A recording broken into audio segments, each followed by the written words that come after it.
할렐루야.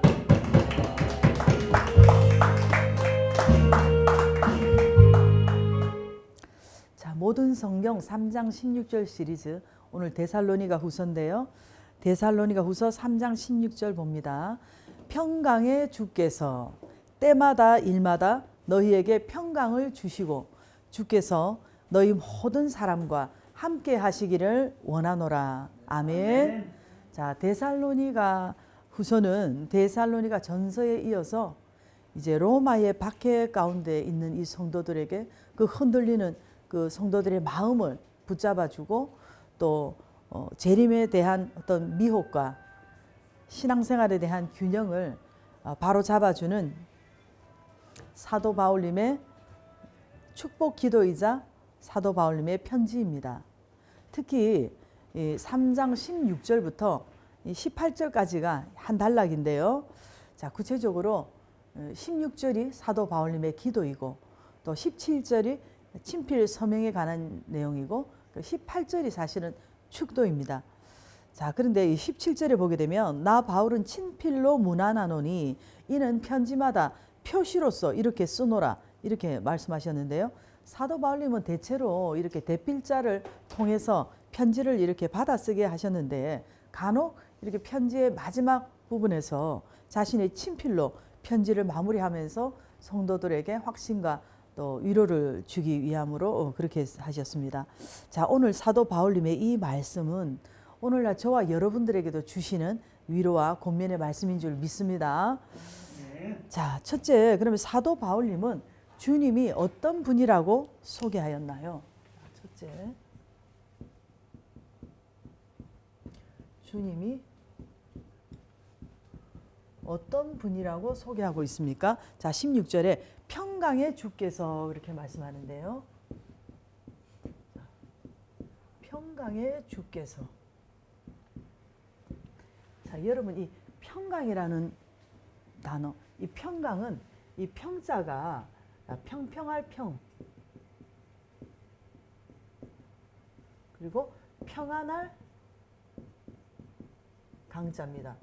그래서 마음이 막 이렇게 요동을 치고 막 불안하고 답답하고 뭔가 이런 막 요동치는 것이 아니라 마음이 평평한 상태, 평안함을 의미하는 것이죠. 영어로 피스죠. 피스, 바로 평화입니다.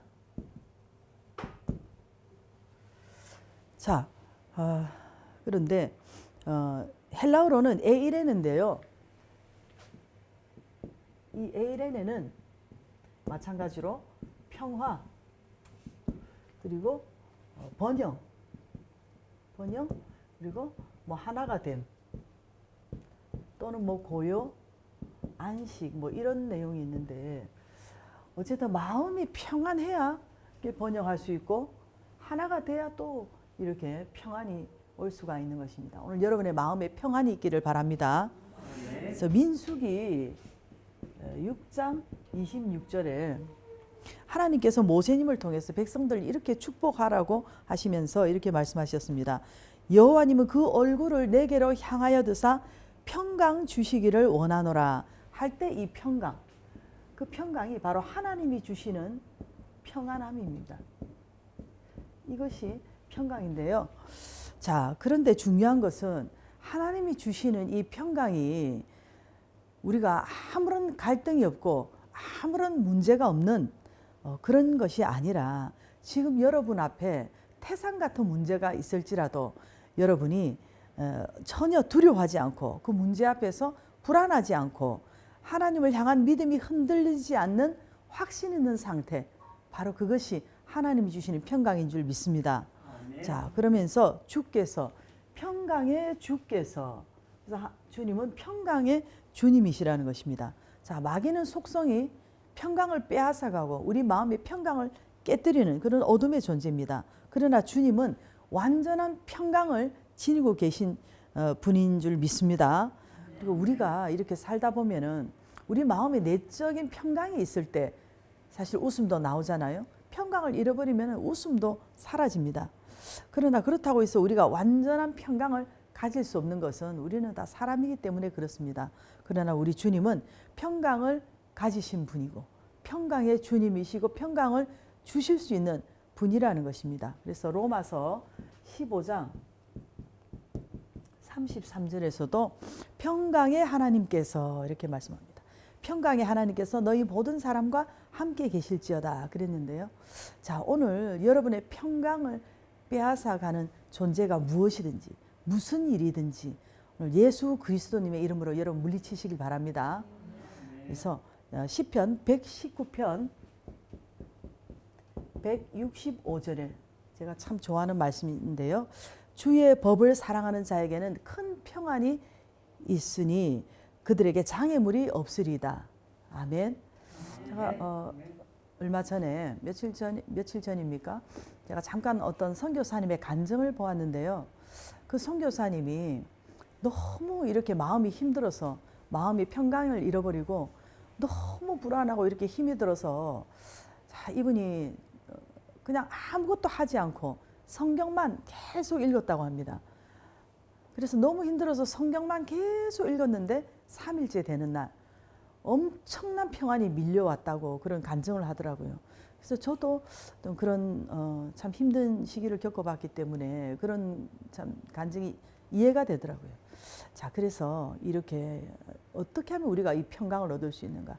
바로 여러분이 말씀으로써 또 기도로써 때로는 예배드림으로써 그래서 여러분이 또 어떤 그런 믿음의 사람을 만나서 교제함으로써 또 어떤 환경을 통해서 우리 하나님께서 여러분에게 평강을 주시길 바랍니다.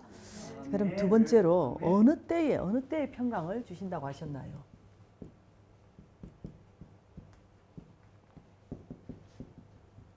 어느 때에 평강을 주신다고 하셨나요? 자, 친히 때마다 일마다 그랬습니다. 때마다 일마다. 그런데 원어에 보면은 때마다 여기에 모든 때마다 모든 일마다 그랬는데요. 이 모든은 파스인데 이게 뜻이 온, 전체, 그리고 만유, 또 뭐 항상, 매일 뭐 이런 뜻이 있습니다. 그래서 다시 말해서 어디에서나 어떤 경우라도 모든 일마다 모든 때마다 매일 항상 우리 하나님께서 평강을 주신다는 것입니다. 누구에게요? 바로 오늘 여러분에게. 할렐루야. 자, 너희에게 평강을 주시고 너희에게 평강을 주시고 그랬는데 오늘 참 목사님들이 성도들을 위해서 이런 기도가 정말 필요합니다. 그리고 여러분들도 여러분의 자녀들을 위해서 여러분의 자녀들이 평강을 얻기를 반드시 여러분이 기도해야 되는 것입니다. 자, 우리가 평안이 없으면 사실 살기가 싫습니다. 어떤 면으로 평강을 잃어버린다면 모든 것을 잃어버린 것과 같다고도 할 수 있는 것입니다.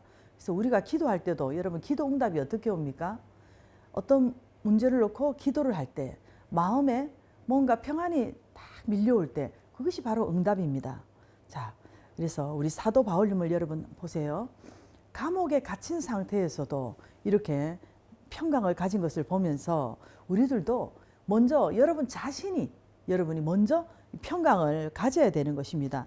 그런데 이것이 그냥 내가 평강을 가져야지 하면서 되는 것이 아니라 바로 성령님의 능력과 말씀의 능력으로 우리가 어떤 평강의 존재가 될 수 있는 것입니다. 그래서 오늘 평강 얻기를 기도드리는 여러분과 여러분의 자녀들에게 성령님께서 부어주시는 이 평강이 모든 때마다 모든 일마다 항상 넘치시기를 바랍니다. 자, 그리고 또 하나 성도들에게 어떤 축복이 있기를 기도했나요? 어떤 축복이 있기를 사도 바울님이 기도하셨습니까? 자, 주께서 너희 모든 사람과 함께 하시기를 원하노라. 주께서 너희 모든 사람과 함께 하시기를. 함께 하신다는 것은 바로 임마누엘 아닙니까? 하나님이 우리와 함께 하신다는 임마누엘. 그래서 사도 바울님이 성도들에게 이 임마누엘의 축복이 있기를 간절히 이렇게 소원하셨는데요. 자, 그런데 어떤 면으로 오늘 예수 그리스도님을 구주로 영접한 저와 여러분들은 이미 우리가 평강을 얻은 사람들이고 우리 안에 이 평강의 성령님께서 함께 하시지 않습니까? 자, 그렇기 때문에 우리가 뭐 세상의 어떤 화려함이나 세상의 어떤 부나 세상의 어떤 물질로서 명예로서 그런 것으로 또 자녀들로 통해서 우리가 잠시 잠깐의 어떤 평강 그런 것은 얻을 수 있지만 그것이 완전한 평강이 아니라는 것입니다. 우리 마음 깊은 곳에서 우러나오는 이 참 평안은 오직 우리 주님으로부터 오는 것임을 여러분 알고 그 주님이 바로 나와 함께 하신다는 것을 여러분 반드시 기억할 수 있기를 바랍니다.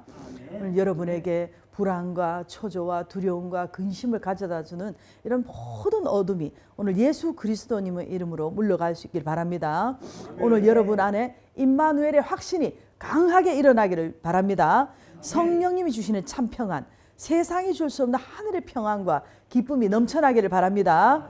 주께서 평강의 주께서 때마다 일마다 너희에게 평강을 주시고 주께서 너희 모든 사람과 함께 하시기를 원하노라. 할렐루야. 자, 그렇게 되게 해달라고 주님 한번 부르시고 기도하겠습니다. 주님, 주님, 주님, 평강을 잃어버리면 아무것도 할 수 없습니다. 아버지여, 마음의 평강을 아버지여 저희들에게 허락하여 주시옵소서. 하늘의 평안과 기쁨이 넘쳐나게 하여 주시옵소서.